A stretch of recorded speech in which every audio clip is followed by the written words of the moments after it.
नमस्कार दोस्तों, स्वागत है आप सभी का स्टडी क्रिएटर पर। देखिए, यूपी पुलिस का एग्ज़ाम आप सभी का होने वाला है, जिसमें क्या हुआ है कि समय बहुत ही कम बचा हुआ है। ठीक है, 8 से 10 दिन का अब लगभग समय बचा हुआ है, जिसमें मैंने एक सीरीज़ को स्टार्ट किया हुआ है जो कि हिंदी की आपकी सीरीज़ होने वाली है। ठीक है, इसमें आपको मैं 100 प्लस क्वेश्चंस कराने की कोशिश करूंगा। ठीक है, जिसमें से क्या होगा, बहुत ही इम्पोर्टेंट मैंने प्रश्नों को रखा हुआ है। ठीक है, तो जैसे कि क्या होगा कि आपका यहाँ पर एग्जाम जो आप तैयारी तो अपनी कर ही रहे हो, उसके साथ साथ में आपकी तैयारी बेहतरीन एक लेवल पर हो जाएगी, जिससे आपकी ये वीडियो प्रैक्टिस करने में बहुत ज़्यादा मदद करने वाली है। ठीक है, इसमें बहुत सारे मैंने प्रश्नों को रखा हुआ है, और इस चैनल पर अगर आप लोग नए हो तो सब्सक्राइब ज़रूर कर लेना, और इस पीडीएफ को लेने के लिए आप टेलीग्राम को ज़रूर ज्वाइन कर लेना। तो चलिए इस वीडियो को शुरू करते हैं और देखते हैं पहले प्रश्न को। तो यहाँ पर आपका ये पहला प्रश्न है कि वर्णमाला किसे कहेंगे। ठीक है, वर्णमाला किसे कहते हैं। देखिए, शब्द समूह को, या फिर वर्णों के संकलन को, या फिर शब्द की गणना को, या फिर वर्णों के व्यवस्थित समूह को। तो इसका राइट आंसर क्या हो जाएगा? तो इसका जो राइट आंसर है वो डी हो जाएगा। ठीक है, वर्णों के व्यवस्थित क्रम को। और किस तरीके से हो जाएगा, देखिए यहाँ पर अगर आप लोग कोई भी वर्ण को लिखते हो तो वो एक तरीके से सीरियल से ही लिखा जाता है। ठीक है, जैसे कि आ हो गया, इसके बाद में बड़ा आ हो गया, या फिर इसके बाद में छोटी हो ई हो गई, बड़ी ई हो गई। ठीक है, तो इस तरीके से ये जो होते हैं ये इनके सीरियल्स चलते हैं, और इन्हीं के व्यवस्थित क्रम को हम लोग वर्णों की माला कहते हैं, यानी कि वर्ण माला कहते हैं। ठीक है, अब इसके बाद में हम लोग थोड़ी सी और डिस्कस कर लेते हैं इसके बेसिक पर। ठीक है, तो यहाँ पर देखिए, वर्ण का मतलब क्या होता है। वर्ण का मतलब क्या होता है? ठीक है, वर्ण मतलब होता है अक्षर। ठीक है, एक कोई ना कोई अक्षर होता है, और अक्षर को किस तरीके से हम लोग कह सकते हैं, जिसको तोड़ा ना जा सके, मतलब जिसका क्षर ना किया जा सके। ठीक है, तो इस तरीके से आप लोग समझ सकते हो। अगला प्रश्न देखते हैं। देखिए, भाषा की सबसे छोटी इकाई कौन सी है? शब्द है, या फिर व्यंजन है, या वर्ण है, या फिर स्वर है। देखिए, वर्ण और ध्वनि ये अलग अलग होते हैं, अभी मैं आपको आगे भी बताऊंगा। ठीक है, तो ये किस तरीके से होते हैं। पहले नंबर में इस क्वेश्चन का राइट आंसर बताइए, फिर मैं आपको बताता हूँ। ठीक है, तो इस क्वेश्चन का राइट आंसर हो जाएगा, भाषा की सबसे छोटी इकाई जो होती है वो धन वर्ण होती है। ठीक है, अगर यहीं पर अगर वो पूछता कि भाषा की सबसे छोटी मौखिक इकाई, तब आप लोगों को यहाँ पर ध्वनि सेलेक्ट करना, अगर ऑप्शन में दिया हो तब तो ठीक है, नहीं तो आपको यहाँ पर अगर मौखिक दिया होगा, ठीक है, मतलब मुख से प्रयोग करने वाली, ठीक है, मुख से निकलने वाली, तो वो वहाँ पे हो जाती है मौखिक इकाई। ठीक है, और ये जो होती है भाषा की सबसे छोटी इकाई, इसको हम लोग क्या कहते हैं, इसको हम लिखित इकाई भी बोलते हैं। जैसे कि यहाँ पे मैं आपको पूरा बेसिक थोड़ा सा समझा ही देता हूँ। ठीक है, देखिए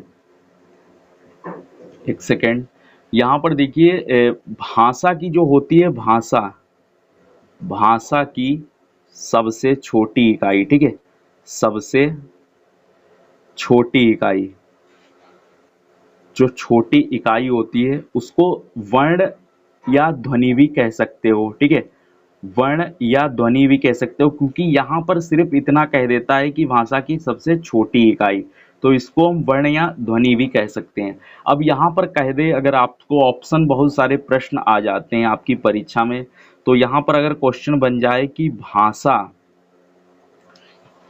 ठीक है, भाषा की सबसे छोटी, ठीक है, सबसे छोटी सार्थक इकाई, अगर यहाँ पर बोलता है सार्थक इकाई, तब आपको क्या करना है, वहां पर आपको इस अवस्था में आपको ऑप्शन यहाँ पर शब्द को सेलेक्ट करना है। ठीक है, भाषा की अगर यहाँ पर बोलता है सार्थक इकाई, तब आपको शब्द को सेलेक्ट करना है। और यदि बोले भाषा की अगर केवल बोले भाषा की सबसे छोटी लिखित इकाई, तब आपको यहाँ पर वर्ण को सेलेक्ट करना है। और यदि बोल दे कि भाषा की सबसे छोटी मौखिक इकाई, तब आपको ध्वनि सेलेक्ट करना है। अगर यहाँ पर बोल दे कि भाषा की सबसे छोटी इकाई कौन सी है, तब भी आपको वर्ण ही सेलेक्ट करना है। हालांकि इसमें कोई डिसाइडेड नहीं होता है कि वो वर्ण ही होगा या फिर वह ध्वनि ही होगी, क्योंकि ध्वनि का मतलब होता है मुख से निकली हुई बात को। ठीक है, तो अगला प्रश्न देखते हैं, आपकी स्क्रीन पर है 3 नंबर प्रश्न।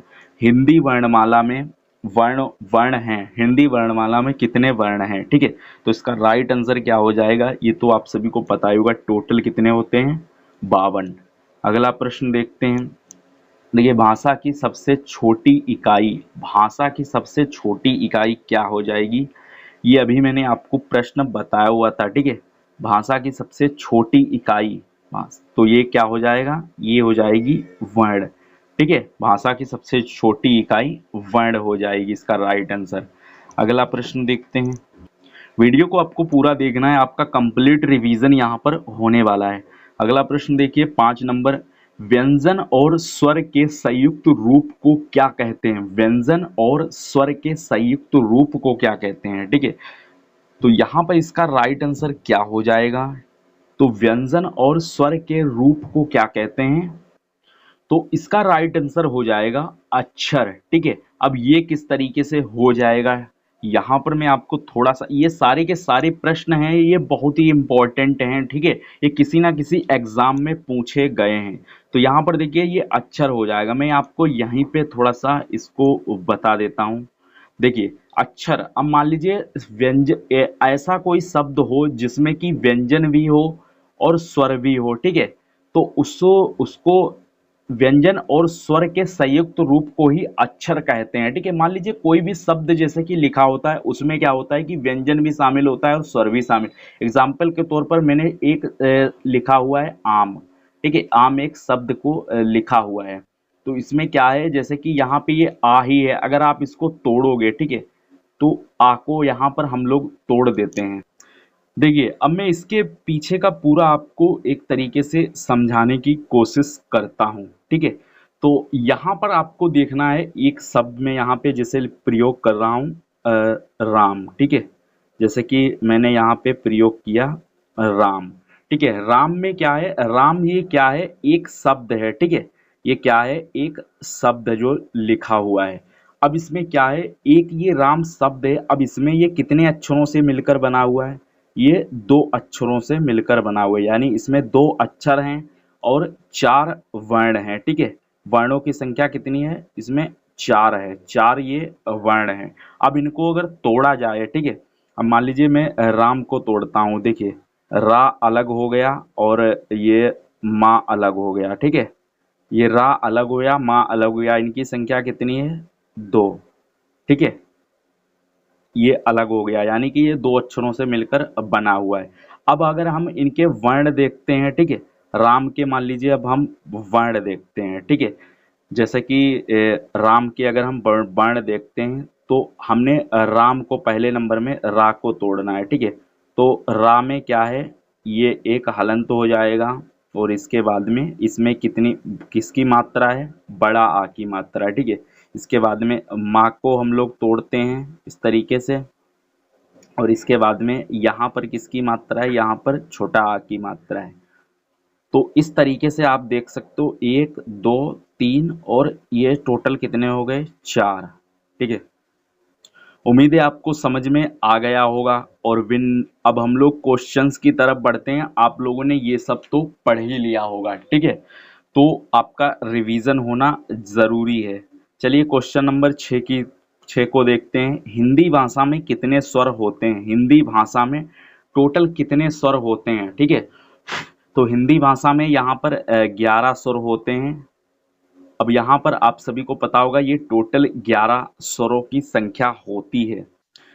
अब देखिए, यहाँ पर अगर डायरेक्ट पूछ देता है कि हिंदी भाषा में कितने स्वर होते हैं, तब तो यहाँ पर 11 या आपको ऑप्शन लगाना है। अगर यहाँ पर पूछता है कि बोलने के आधार पर कितने स्वरों की संख्या होती है, तब आपको 10 लगाना है, क्योंकि तब वहाँ पे जो री होता है, ऋषि वाला, इसको काउंट नहीं करते क्योंकि इसमें क्या होता है, इसमें व्यंजन की मात्रा आ जाती है। ठीक है, अगर लिखने के आधार पर बोलता है तब तो 11 राइट आंसर हो जाएगा।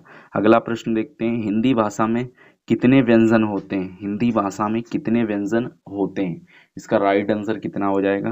राइट आंसर हो जाएगा 33। ठीक है, अगला प्रश्न देखते हैं 8 नंबर, एक से अधिक वर्णों में के मेल को कहते हैं, एक से अधिक वर्णों के मेल को क्या कहते हैं? तो एक से अधिक वर्णों के मेल को अक्षर कहते हैं। ठीक है, अगला प्रश्न देखते हैं। देखिए अक्षर क्यों कहते हैं, क्योंकि उसमें क्या होता है कि एक से अधिक वर्ण एक साथ आ जाते हैं। ठीक है, अगला प्रश्न देखते हैं, हिंदी वर्णमाला में व्यंजनों की संख्या कितनी होती है? हिंदी वर्णमाला में व्यंजनों की संख्या, तो इसका राइट आंसर जो हो जाएगा वो सी हो जाएगा। ठीक है, 33। अगला प्रश्न देखते हैं, देखिए 11 नंबर, हिंदी में ध्वनियाँ कितने प्रकार की होती हैं? ठीक है, हिंदी में ध्वनियाँ कितने प्रकार की होती है? अब यहाँ पर ध्वनि भी हो सकता है और वर्ण भी हो सकती है, बात एक ही है। ठीक है, ध्वनियाँ वर्ण कितने प्रकार की होती हैं टोटल? तो इसका राइट आंसर क्या हो जाएगा? 2 प्रकार की, यानी कि वो ध्वनि हो सकती है या फिर वर्ण हो सकती है। ठीक है, तो यहाँ पर मैंने एक्सप्लेनेशन के तौर पर लिख दिया हुआ है, आपको समझने में आसानी हो। हिंदी में ध्वनियाँ कितने प्रकार की होती हैं? 2 प्रकार की, ध्वनि या वर्ण। अगला प्रश्न देखते हैं 12 नंबर, वर्णमाला स्पर्श व्यंजनों की संख्या। ठीक है, वर्णमाला में स्पर्श व्यंजनों की संख्या कितनी होती है? स्पर्श व्यंजन आप सभी को पता होगा, टोटल कितने होते हैं? 25 होते हैं। फटाफट इसको सब क्वेश्चंस को हम लोग रिवाइज करते हैं अच्छे से। भाषा की सार्थक लघुत्तम इकाई किसे माना जाता है? भाषा की सार्थक और लघुत्तम इकाई किसे माना जाता है? 13 नंबर प्रश्न है। तो भाषा की अभी मैंने शुरुआत में आपको बताया था, सार्थक इकाई शब्द होती है। ठीक है, इसका राइट आंसर शब्द हो जाएगा। अगला प्रश्न देखिए, लिपि चिन्हों में क्रमबद्ध समूह को क्या कहते हैं? लिपि क्रमबद्ध समूह को क्या कहते हैं? तो इसका राइट आंसर हो जाएगा वर्णमाला। ठीक है, अगला प्रश्न देखते हैं, वर्णों के समुदाय को क्या कहते हैं? वर्णों के समुदाय को क्या कहते हैं? या यहाँ पे कह सकते हो वर्णों की माला को, क्या वर्णों की माला। ठीक है, वर्णों के समुदाय को क्या कहते हैं? वर्णों की माला। ठीक है, तो इसका राइट आंसर जो यहाँ पे हो जाएगा वो हो जाएगा वर्णमाला। ठीक है, यानी कि समुदाय, यानी कि वर्णों की माला को ही हम लोग वर्णमाला कहते हैं। अगला प्रश्न देखते हैं, देखिए हिंदी भाषा में कुल कितने व्यंजन होते हैं? हिंदी भाषा में कुल कितने व्यंजन होते हैं? तो इसका राइट आंसर हो जाएगा 33। अगला प्रश्न देखते हैं 17 नंबर, शब्द की सबसे छोटी इकाई क्या कहलाती है? शब्द की सबसे छोटी इकाई क्या कहलाती है? तो 17 नंबर प्रश्न का हो जाएगा। ठीक है, शब्द की सबसे छोटी इकाई क्या कहलाती है? शब्द की सबसे छोटी इकाई वर्ण कहलाती है। अगला प्रश्न देखते हैं, निम्न में से दीर्घ स्वर कौन से हैं? ठीक है, दीर्घ स्वर तो यहाँ पर हैं ई, ए, ई, आए। तो इसका राइट आंसर बताइए क्या हो जाएगा? ठीक है, दीर्घ स्वर की बात हो रही है। देखिए आप सभी को पता होगा कि दीर्घ स्वर जो होते हैं वो टोटल कितने होते हैं? वो टोटल 7 होते हैं। ठीक है, दीर्घ स्वर जो होते हैं वो टोटल 7 होते हैं, और इसी में से जो होते हैं वो मूल दीर्घ स्वर जो होते हैं, जैसे कि आ हो गया, और सॉरी बड़ा आ हो गया, और ई हो गई, इसके बाद में हो गया बड़ो ऊ। ठीक है, तो ये होते हैं मूल दीर्घ स्वर, और होते हैं ए, आए और ओ। ठीक है, ए, और इसके बाद में होते हैं ए, और फिर ये होता है ओ। ये होते हैं ये होते हैं आपके संयुक्त स्वर, जो कि ये 4 होते हैं। ठीक है, इन्हीं को हम लोग संधि स्वर भी कहते हैं। एक और होता है आओ करके। ठीक है, इसका बड़ा वाला रूप, यानी कि इन्हीं को हम लोग संधि स्वर भी कहते हैं। अभी हम लोग आगे प्रश्न देखेंगे तो उनको देखेंगे, लेकिन अगर टोटल देखा जाए तो इन सभी को हम लोग दीर्घ स्वर ही बोलते हैं। ठीक है, तो इसका जो राइट आंसर हो जाएगा वो हो जाएगा इसका बी वाला। ठीक है, अगला प्रश्न देखते हैं 19 नंबर प्रश्न, निम्नलिखित में से कौन सा मूल दीर्घ स्वर नहीं है?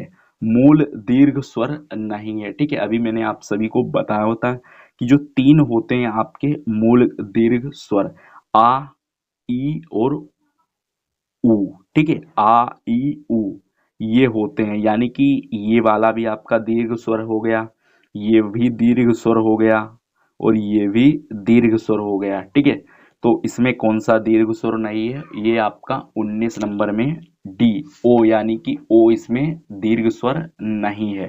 ठीक है, अगला प्रश्न देखते हैं। देखिए, हिंदी भाषा में ह्रस्व स्वरों की संख्या कितनी है? ह्रस्व स्वरों की संख्या कितनी है? ठीक है, तो यहाँ पे ऑप्शन है 11, 4, 7 और 2।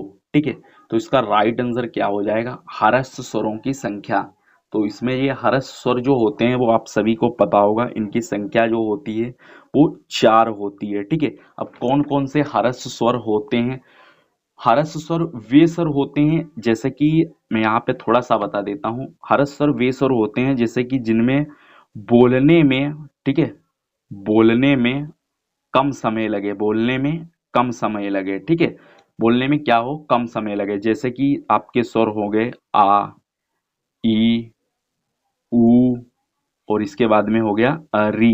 ठीक है, ये आपके होते हैं ह्रस्व स्वर, जिनकी संख्या कितनी होती है? 4। ठीक है, उम्मीद है आपको समझ में आ गया होगा। अगला प्रश्न देखते हैं। देखिए 21 नंबर, निम्न में से दीर्घ स्वर कौन सा है? निम्न में से दीर्घ स्वर कौन सा है? ठीक है, अब यहाँ पर भी वही सेम प्रश्न आ चुका है, लेकिन यहाँ पे थोड़ा सा अलग टाइप से दे दिया है ऑप्शन। ठीक है, तो यहाँ पर दीर्घ स्वर कौन सा है? तो यहाँ पर दीर्घ स्वर आपका ये हो गया। ठीक है, दीर्घ स्वर। इसके बाद में यहाँ पर देखिए ये नहीं है आपका दीर्घ स्वर। ठीक है, ये भी नहीं है और ये भी नहीं है। ये दो तीनों किसमें आते हैं? अगर यहाँ पर जैसे कि बात करी जाए, देखिए यहाँ पर आप सभी को थोड़ा सा कंफ्यूजन हो सकता है, क्योंकि यहाँ पर क्या है कि कभी कभार वो दीर्घ स्वर भी इनको बोल देता है, जो कि होते हैं मूल दीर्घ स्वर। ठीक है, हालांकि ये जो ओ वाला ये आ वाला ऑप्शन है, ये आ में ये दीर्घ स्वर में ये सॉरी ये मूल दीर्घ स्वर में आता है। ठीक है, और इस हिसाब से अगर देखा जाए, जैसे कि कभी कभार तो ये जो हैं ये संयुक्त स्वर में आते हैं, यानी कि ये संधि स्वर। ठीक है, इसमें से एक इसका बड़ा वाला रूप होता है। ठीक है, अगला प्रश्न देखते हैं। देखिए 22 नंबर, किस स्वर के उच्चारण में दीर्घ स्वर से अधिक समय लगता है? किस स्वर के उच्चारण में दीर्घ स्वर से अधिक समय लगता है? तो इसका राइट आंसर क्या हो जाएगा? अनुस्वार, अनुनासिक, यानी कि नाक से बोलने वाले शब्द होते हैं। ठीक है, ह्रस्व या फिर प्लुप्त। किस स्वर में दीर्घ स्वर से अधिक समय लगता है? यानी कि देखिए तीन तीन प्रकार के स्वर ही होते हैं।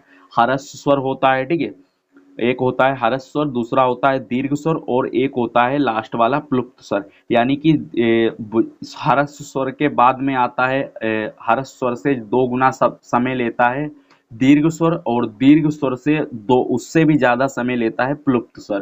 ठीक है, तो इसका जो राइट आंसर है वो सीधा सीधा हो जाएगा, दीर्घ स्वर के बाद जो अधिक समय लगता है वो प्लुप्त स्वर में ही लगता है। इसका राइट आंसर डी हो जाएगा।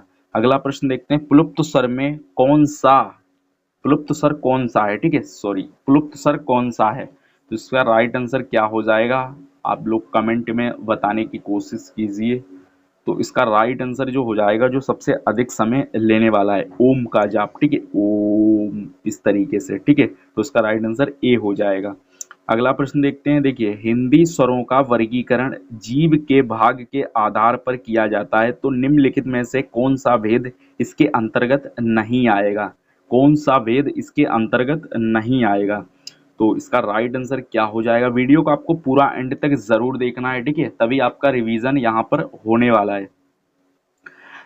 देखिए, हिंदी स्वरों का वर्गीकरण जीव के आधार पर किया जाता है, तो निम्नलिखित में से कौन सा भेद इसके अंतर्गत नहीं आएगा? यानी कि जीव के आधार पर यदि वर्गीकृत किया जाएगा तो इनमें से कौन सा इसके अंतर्गत नहीं आएगा? ठीक है, जीव के आधार पर यदि वर्गीकरण किया जाता है स्वरों का, तो यहाँ पर जीव के आधार पर किया जाता है, तो यहाँ पर कौन सा नहीं आएगा? ठीक है, देखिए यहाँ पर क्या होता है, जीव वाला, जब जीव के आधार पर जब स्वरों का वर्गीकरण किया जाता है तो उसमें क्या होता है कि अग्र स्वर भी होता है, ठीक है, मध्य स्वर भी होता है और पश्च स्वर भी होता है। ये तीनों किसमें आते हैं? ये जीव के आधार पर जब स्वरों का वर्गीकरण किया जाता है तो ये तीनों उसी में आते हैं, यानी कि अग्र मध्य पश्च, ठीक है। और ये जो बिंबरत होता है ये होता है मुख खुलने के आधार पर स्वरों का वर्गीकरण।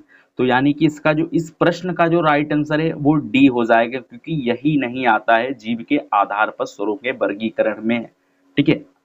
इसका राइट आंसर डी हो जाएगा। अगला प्रश्न देखते हैं, देखिए मध्य स्वर कहते हैं, मध्य स्वर किसे कहते हैं? मध्य स्वर यानी कि ये जीव के आधार में जो होता है स्वरों का वर्गीकरण उसके उसी में आता है, ये मध्य स्वर किसे कहते हैं? तो मध्य में जो स्वर होता है, देखिए अग्र स्वर आप सभी को पता होंगे ई होता है और उसका बड़ा वाला रूप होता है, और इसके बाद में ए होता है और उसका बड़ा वाला। मध्य स्वर आप सभी को पता होगा केवल एक ही होता है जो कि होता है आ। इसका राइट आंसर डी हो जाएगा, ठीक है। अगला प्रश्न देखते हैं, देखिए 26 नंबर, भाषा विज्ञान की दृष्टि से ऊ किस प्रकार का स्वर है? भाषा विज्ञान की दृष्टि से किस प्रकार का स्वर है, ठीक है। भाषा विज्ञान की दृष्टि से किस प्रकार का स्वर है? तो इसका राइट आंसर हो जाएगा पश्च संवरण, ठीक है। यानी कि अब अगर आप लोग ऊ का प्रयोग करते हो तो ऊ को अगर देखोगे तो पश्च में भी जाएगा और संवृत वाले जो मुख खुलने के आधार पर होता है उसमें भी जाता है, और जीव में भी ऊ का प्रयोग हो जाता है, ठीक है। तो इसका राइट आंसर क्या हो जाएगा?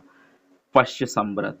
अगला प्रश्न देखते हैं, देखिए निम्नलिखित में से कौन सा स्वर संवृत है? निम्नलिखित में से कौन सा स्वर संवृत है?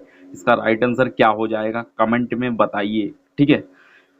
तो निम्न में से स्वर संवृत कौन सा है? इसका राइट आंसर क्या हो जाएगा? ई, ठीक है, स्वर संवृत। अगला प्रश्न देखते हैं, अर्धविव्रत स्वर क्या है? ठीक है, अर्धविव्रत स्वर मतलब कौन सा है? उ, ए, आ और इसके डी वाला जो ऑप्शन है, आपका राइट आंसर क्या होगा? कमेंट में बताओ। अर्धविव्रत स्वर, ठीक है। इसमें क्या होता है? अर्धविव्रत स्वर में क्या होता है? जिन स्वरों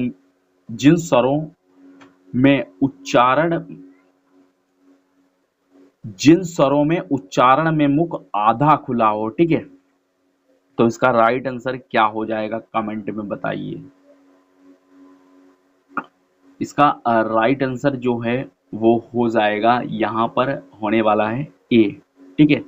इसका जो राइट आंसर है वो हो जाएगा, देखिए आपको किसी किसी किताबों में ये आपको बी वाला भी ऑप्शन सही मिलेगा और किसी में आपको डी वाला भी ऑप्शन सही मिलेगा, लेकिन इसका जो करेक्ट आंसर हो जाएगा वो, अगर आप लोग अंधविव्रत में जैसे कि देखते हो तो कौन कौन से स्वर आते हैं, मैं यहाँ पर आपको बताने की भी कोशिश करता हूँ, ठीक है। देखिए जो संवृत स्वर होता है, संवृत, ठीक है, जो संवृत स्वर होता है इसमें आते हैं आपका ऊ हो गया, थोड़ा छोटा लिखूं, बड़ो हो गया, और इसके बाद में ई हो गई और यहाँ पे ई हो गई, ठीक है, ये बड़ा वाला रूप। और जो अर्ध संवृत होता है, अर्ध संवृत, ठीक है, आधा मतलब आधा खुला वाला, इसमें आता है आपका ओ और ये वाला, ठीक है, ये दो रूप आते हैं। अगर यहाँ पर अगर मान लीजिए बिंबरत स्वर की बात की जाए, बिंबरत, ठीक है, तो बिंबरत में आता है ये बड़ा वाला रूप, ठीक है, ये हो गया, इसमें केवल एक ही आता है। अगर अर्ध संवृत की बात की जाए, अर्ध संवृत, ठीक है, अर्ध बिंबरत स्वर की बात की जाए, अर्ध बिंबरत स्वर यानी कि आधा खुला वाले, तो इसमें आता है आ, और ये आता है बड़ा वाला रूप, और इसके बाद में आता है ये इसका छोटा वाला रूप, ठीक है। यानी कि जो इसका बड़ा वाला रूप होता है वो अर्ध संवृत में चला जाता है, ठीक है। तो किसी किसी किताबों में आपको ऑप्शंस थोड़े बहुत दड़बड़ाने हुए मिलेंगे, तो इसका राइट आंसर जो कि है तो वो आपको क्या लगाना है, यानी कि अर्ध अगर बिंबरत देखा जाए तो इसमें क्या है, छोटा वाला रूप ही आ रहा है। तो इसका जो राइट आंसर है वो डी ही हम लगाएंगे, ठीक है। अगला प्रश्न देखते हैं, देखिए 29 नंबर, स्वर ध्वनि के प्रकार, स्वर और ध्वनि के प्रकार कौन कौन से इसमें हो जाएंगे? आपके ऑप्शन है दीर्घ, प्लुप्त और ह्रस्व, उपर्युक्त में से तीनों, ठीक है। तो इसका राइट आंसर क्या हो जाएगा? डी, यानी कि स्वर ध्वनि के प्रकार जो होते हैं वो दीर्घ भी होते हैं, ह्रस्व भी होते हैं और प्लुप्त भी होते हैं। कहने का मतलब ये है कि कोई भी शब्द को जब हम लोग बोलते हैं तो समय तो लगता है, किसी में ज्यादा लगता है, किसी में कम लगता है, किसी में सबसे ज्यादा लगता है, ठीक है। अगला प्रश्न देखते हैं 30 नंबर, हिंदी में अग्र अभ्राताकार सब्रत स्वर ध्वनि है, इसका राइट आंसर क्या हो जाएगा 30 नंबर प्रश्न का? तो इसका राइट आंसर ई हो जाएगा। ठीक है, अगला प्रश्न देखते हैं। देखिए, स्वरों के उच्चारण में लगने वाले समय को कहते हैं, स्वरों के उच्चारण में लगने वाले समय को कहते हैं। यहाँ पे इसका राइट आंसर क्या हो जाएगा 31 नंबर प्रश्न का? मात्रा। ठीक है, टिक यहाँ पे पहले से ही थोड़े बहुत लगा दिए हैं। अगला प्रश्न देखिए, मात्रा स्वर को क्या कहते हैं? मात्रा स्वर को 32 नंबर प्रश्न ये आपका होने वाला है। मात्रा स्वर को क्या कहते हैं? ठीक है, मात्रा स्वर को, इसका राइट आंसर जो हो जाएगा वो समरूप ग्रेफिम हो जाएगा। ठीक है, ये इन प्रश्नों को याद रखना है, बहुत इंपॉर्टेंट प्रश्न है। अगला प्रश्न देखिए, ओ और इसका जो बड़ा वाला रूप आओ किस प्रकार के वर्ण हैं? तालव्य, मूर्धन्य, दंतोष्ठ या कंठोष्ठ? कंठोष्ठ। ठीक है, इसका राइट आंसर क्या हो जाएगा कमेंट में बताइए। 33 नंबर प्रश्न है, तो इसका राइट आंसर हो जाएगा कंठोष्ठ। कंठोष्ठ। ठीक है, अगला प्रश्न देखिए, स्वर किसका भेद है? अगर मैं यहाँ पे इसका थोड़ा सा बेसिक आपको समझाऊं तो वीडियो बहुत लंबी हो जाएगी। ठीक है, इसलिए आपने पढ़ तो रखा होगा, आप केवल इससे रिवीजन कर लीजिए। अगला प्रश्न देखिए, स्वर, इसीलिए मैंने वर्णमाला चैप्टर से ही लिया हुआ है। इसी तरीके से मैं बहुत सारी आपके सभी चैप्टर्स की वीडियो लेकर के आऊंगा, करीबन 15 या 60 क्वेश्चंस की 2 पार्टों में। ठीक है,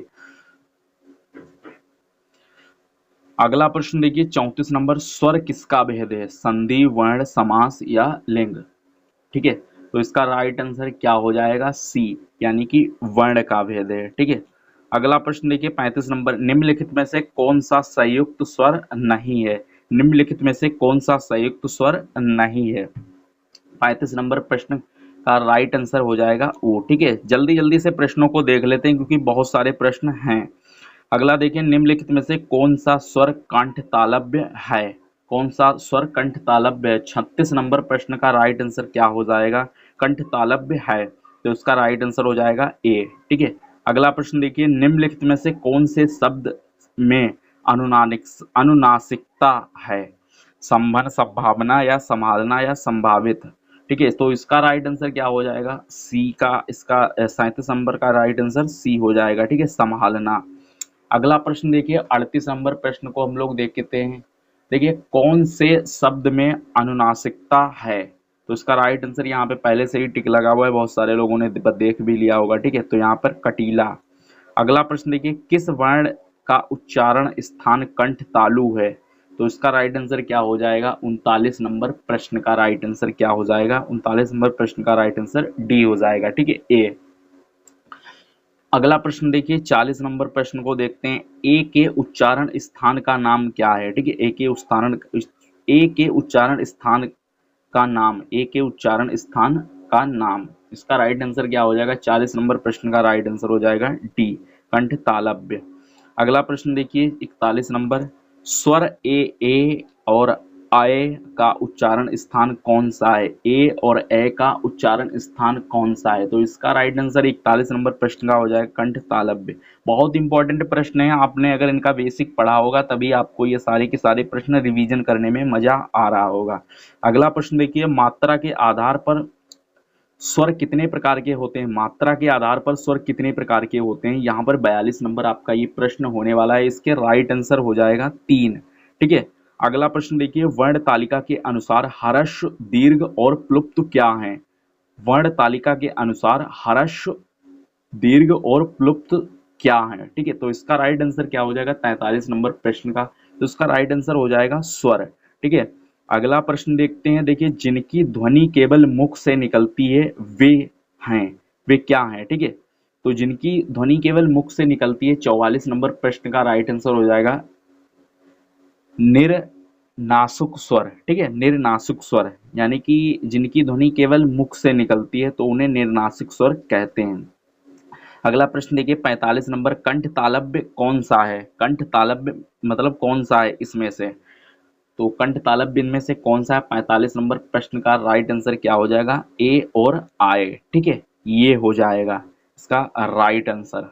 यहाँ पे आपको मैं थोड़ा सा जल्दी जल्दी में बताने की कोशिश करता हूँ। देखिए जो ये कंठ वाले होते हैं ये वर्ग, ठीक है, कंठ वाले जो होते हैं इसमें क्या होता है, ये का वर्ग होता है पूरा, ठीक है। का वर्ग के आगे जो होते हैं, जो जैसे कि अब कंठ तालव्य जब बनाया जाता है तो देखिए आ वाले उसमें होते हैं और बड़ा वाले होते हैं, बड़ा आ होता है और हा होता है और विसर्ग होता है, ठीक है। अब यहाँ पर ये क्वेश्चन में क्या था, ए और आय, ठीक है। तो क्वेश्चन में क्या था, ए और आय, तो ए हो गया और आय हो गया, ठीक है। अब इनका अगर रूप देखा जाए तो ये किनसे मिलकर बने होते हैं, आ और प्लस ई से मिलकर बने होते हैं, ठीक है। तो इनमें से कभी कोई ये रूप ये भी बन सकता है और ये वाला भी बन सकता है, ठीक है। और ये जब शब्दों का जब प्रयोग होता है तो ये कंठ तालव्य यानी कि दोनों से, दोनों के मतलब दोनों को टकरा करके ही ये बनते हैं, ठीक है, जब इनका उच्चारण स्थान बनाया जाता है। आपने अगर पढ़ा होगा इनका बेसिक तब आपको समझ में आ रहा होगा। देखिए 46 नंबर प्रश्न है आपकी स्क्रीन पर, ए और आय का उच्चारण स्थान क्या हो जाएगा। 46 नंबर प्रश्न का राइट आंसर कंठ और तालव्य, ठीक है। निम्नलिखित में से कंठ ध्वनियां कौन सी हैं। 47 नंबर प्रश्न, इसका राइट आंसर हो जाएगा का और खा, ठीक है। कंठ ध्वनियां कौन सी हैं, यानी कि कंठ की ध्वनियां कौन सी हैं, यानी कि का वर्ग की ध्वनियां इसमें पूछा जा रहा है, कंठ की ध्वनियां कौन सी हैं। तो ये का और खा, क्वेश्चन कोई भी बन सकता है, बस आपको घुमा सकता है, या आपको याद रखना है, ठीक है। ये का वर्ग वाला ये है, कंठ ध्वनियां कौन सी हैं यही पूछ रहा है। निम्नलिखित में से हिंदी की कंठ ध्वनि है, निम्नलिखित में से हिंदी की कंठ ध्वनि है। 48 नंबर प्रश्न का राइट आंसर क्या हो जाएगा, डी, ठीक है। तो हा, इसका राइट आंसर क्या हो जाएगा, डी। अगला प्रश्न देखिए 49 नंबर, घा का उच्चारण स्थान कौन सा है, घा का उच्चारण स्थान कौन सा है। तो घा का उच्चारण स्थान कौन सा है, इसका राइट आंसर कमेंट में बताइए। तो इसका राइट आंसर जो हो जाएगा वो हो जाएगा कंठ, ठीक है। घा का उच्चारण स्थान इसमें पूछा जा रहा है, ठीक है, क्योंकि ये भी प्रश्न कौन सा है, ये भी का वर्ग वाला ही प्रश्न है। जब अभी यहाँ पर मैंने सारणी को लगाया नहीं हुआ है, नहीं तो आपको मैं विस्तार से समझाता। मैंने यहाँ पे एक पीछे वाले प्रश्न में आपको बताया हुआ है, एक सेकेंड में आपको यहाँ पे थोड़ा सा बता देता हूँ। देखिए ये वाला प्रश्न था, सॉरी, ये है प्रश्न, ठीक है। ये कंठ है, ये घा की यहाँ पे बात हो रही है। देखिए कंठ ये होता है का वर्ग वाला, ठीक है, कंठ है, यही पूछा जा रहा है, ठीक है। इसमें कौन कौन से वर्ग आते हैं, का वर्ग वाले में का हो गया, खा हो गया और गा हो गया और घा हो गया, बस यही पूछ रहा है, ठीक है, और कुछ भी नहीं है प्रश्न में। निम्न में से कंठ वर्ण हैं, कंठ वर्ण कौन से हैं, इसमें से निम्न में से कंठ वर्ण कौन से हैं, ठीक है। तो निम्न में से जो कंठ वर्ण हैं वो हैं ये वाले, ठीक है, कंठ वर्ण। इसमें मैंने बताया होता आ हा ये और विसर्ग आता है, ठीक है। अगला प्रश्न देखिए, मैंने यहाँ पे वीडियो में तो आपको 15 क्वेश्चन ही बताए हुए थे, लेकिन अगर आप लोग वीडियो पूरी देखोगे तो आपको पता चल जाएगा, इसमें 10 क्वेश्चन मैंने एक्स्ट्रा डाल दिए हैं। अभी इसका एक पार्ट 2 भी लाऊंगा मैं, ठीक है, उसमें मैंने 60 क्वेश्चन लिए हुए हैं। अगला प्रश्न देखिए, बस 9 प्रश्न और बचे हुए हैं, वीडियो पूरा एंड तक देखना। निम्न में से कंठ वर्ण कौन सा है, निम्न में से कंठ वर्ण कौन सा है। तो इसका 51 नंबर प्रश्न का राइट आंसर हो जाएगा वी, ठीक है। निम्न में से कंठवर्ण कौन सा है, यानी कि कंठ वही वाली श्रेणी की बात हो रही है पहली बार। स्वाध्वनि का उच्चारण स्थान क्या है, 52 नंबर प्रश्न है, 52 नंबर प्रश्न का राइट आंसर हो जाएगा सी, तालु, ठीक है। अगला प्रश्न देखिए, उच्चारण स्थान के आधार पर या, इसको या बोलते हैं, ठीक है, या व्यंजन है, ये या व्यंजन क्या कहाँ पे है, ठीक है, किसमें ये प्रयोग किया जाता है। तो इसका जो राइट आंसर हो जाएगा वो सी, यानी कि तालव्य, ठीक है। अगला प्रश्न देखिए, हिंदी की स्वाध्वनि है, हिंदी की सा, ठीक है, हिंदी की स्वाध्वनि है 54 नंबर प्रश्न का राइट आंसर हो जाएगा तालव्य।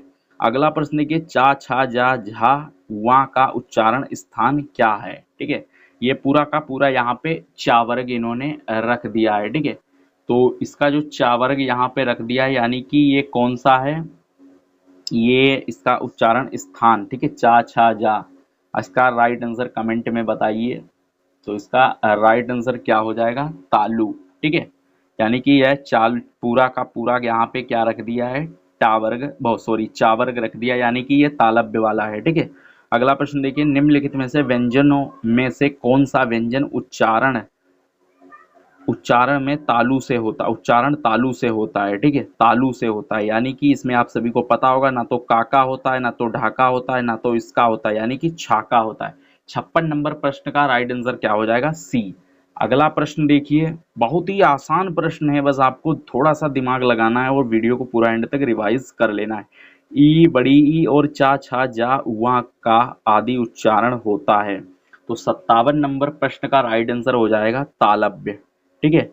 यानी कि ये पूरा क्या है? ये पूरा चा वर्ग है, ठीक है। और इसके जो बाद में आता है, इसके बाद में इसका जब उच्चारण स्थान यानी कि जो बनाते हैं कंठ तालव्य या फिर कंतोष्ट जो भी बनता है उसके बाद में, ये ई आई यस वाले हैं। क्योंकि हमें क्या होता है कि हमें संपूर्ण स्वर और व्यंजनों, सॉरी, यहाँ पे संपूर्ण हमें उनको बांटना होता है व्यंजनों को, ठीक है। तो ई और बड़ी ई चा वाले वर्ग में आ जाते हैं। अगला प्रश्न देखिए, 58 नंबर प्रश्न, किस व्यंजन का उच्चारण स्थान तालव्य है? किस व्यंजन का उच्चारण स्थान तालव्य? देखिए, ना तो गाका है, ना तो नाका है और ना तो माका है। ये चा, छा, जा यानी कि झा वाले प्रश्न का झा वाला, ये बी वाला राइट आंसर हो जाएगा। अगला प्रश्न देखिए, इसका राइट आंसर या का उच्चारण स्थान कौन सा होने वाला है? 59 नंबर प्रश्न का राइट आंसर क्या हो जाएगा? 59 नंबर प्रश्न का राइट आंसर हो जाएगा तालु, ठीक है, ये तालु हो जाएगा, ठीक है। अगला प्रश्न देखते हैं, देखिए सा, 60 नंबर प्रश्न का राइट आंसर हो जाएगा सा का उच्चारण स्थान क्या होने वाला है? बहुत बार ये क्वेश्चन रिपीट हुआ है, इसलिए इस क्वेश्चन का राइट आंसर आप लोग कमेंट में जरूर बताइए। लास्ट प्रश्न बचा हुआ है, बस इसके बाद में आपको करना क्या है, इस वीडियो को शेयर जरूर कर देना है और वीडियो में आपको मजा आया हो तो इस वीडियो को लाइक करके चैनल को सब्सक्राइब जरूर कर लेना है। और इस पीडीएफ को मैं अपने टेलीग्राम पे शेयर कर दूंगा, ठीक है। तो आप टेलीग्राम को जरूर ज्वाइन करना, लिंक आपको वीडियो के डिस्क्रिप्शन में मिल जाएगा। मिलते हैं नेक्स्ट वीडियो में, इसी का मैं पार्ट 2 भी लेकर आऊंगा, ठीक है। यहाँ पे क्या होगा, 15 क्वेश्चंस, वहां पे भी आपको 60 प्लस क्वेश्चंस मिलेंगे और वो भी टोटल वर्णमाला की होने वाले हैं। एक भी आपका प्रश्न यहाँ पर परीक्षा में नहीं छूटेगा और कंप्लीट आपका रिवीजन हो जाएगा। आई होप वीडियो पसंद आए, लाइक शेयर सब्सक्राइब जरूर कर देना।